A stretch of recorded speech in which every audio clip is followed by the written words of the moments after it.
today's video is going to be all about the back bends. Now, back bends are some of my favorite poses because they're always challenging for me, but they're so fun, and my body feels so wonderful when I do them. So I'm going to go ahead and start you with a quick warm-up, get all the muscles awake and alive, and then we're going to go ahead and get in some deep back bends. So let's go ahead and get started. As you can see, I'm not excited at all about back bends. Alright, we're going to go ahead and start in ragdoll. So get a comfortable position in forward fold, hands grab the elbows, softly rock back and forth.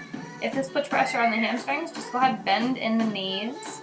If you can hear my little brother screaming in the background, just please try to ignore it. That's just the state of life that I'm in at this point. Go ahead and release your hands down to the mat.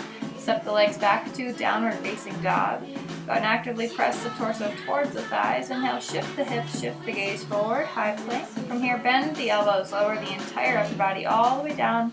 Untuck each of the feet. Inhale, we lift up into cobra pose. Pull those shoulder blades close. Exhale, release down. You're going to do it again. This time, see if you can lift up any higher without putting any more pressure in the low back. This is all about the upper back. Last time here as we inhale, see if we can lift up any more. Use the breath to find your strength. Push the earth away from you through those hands. Maybe you decide to walk the hands a little bit closer to the hips. That may help too. Eyes look up above. Feet actively pressed into the ground. Go ahead and release back down. Scooping the body back up to downward facing dog. Go ahead and take a big breath once you're there. This time we shift forward into that high plank.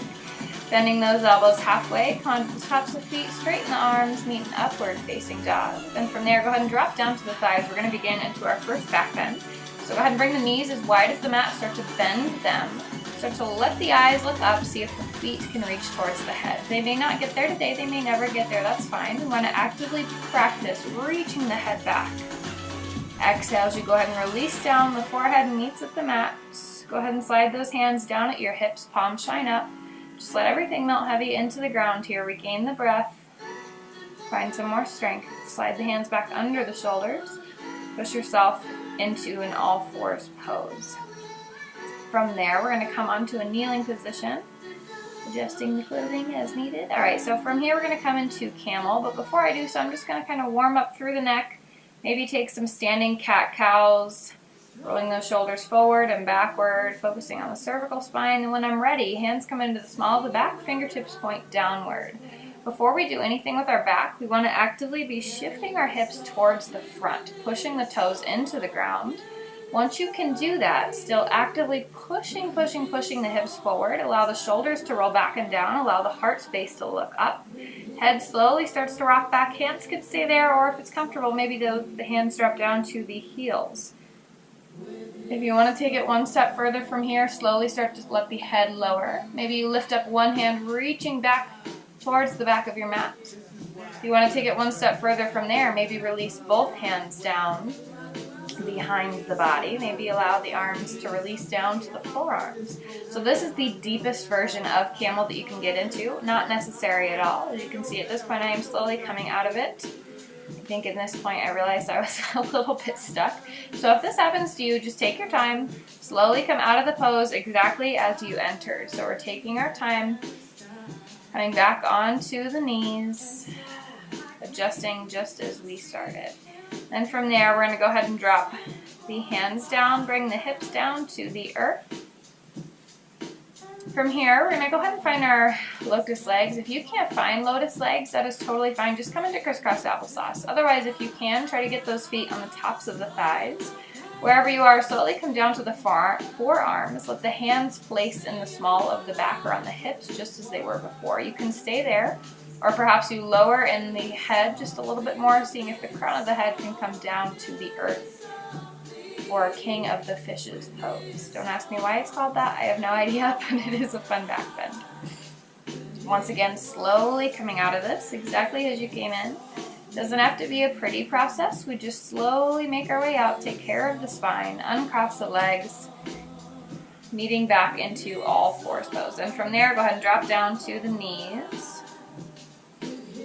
Tucking the chin to the chest, we're going to come into our rabbit pose. So crown of the head comes to the ground, hands reach towards the feet. This time we're stretching the opposite direction of the back. So we're pulling all those muscles to the front side of our body. Go ahead and bring the hips back. As we go ahead and find a cow stretch here. So bring those hands behind you, heart pushes forward, eyes are looking up. And exhale as we round forward. So think about this kind of as a more dramatic cat-cow. So this right here in our rabbit pose is cat.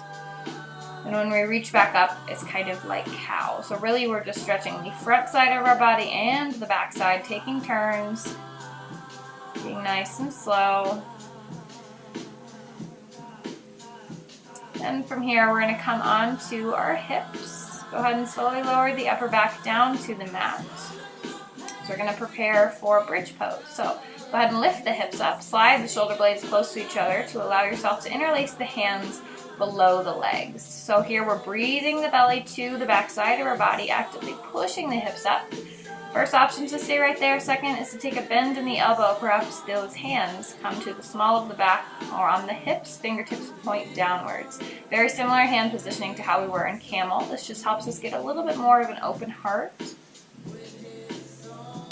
Whatever variation you found, go ahead and slowly release down. Just rest here once again, regenerate, find some more strength in the breath. Just the hair is needed.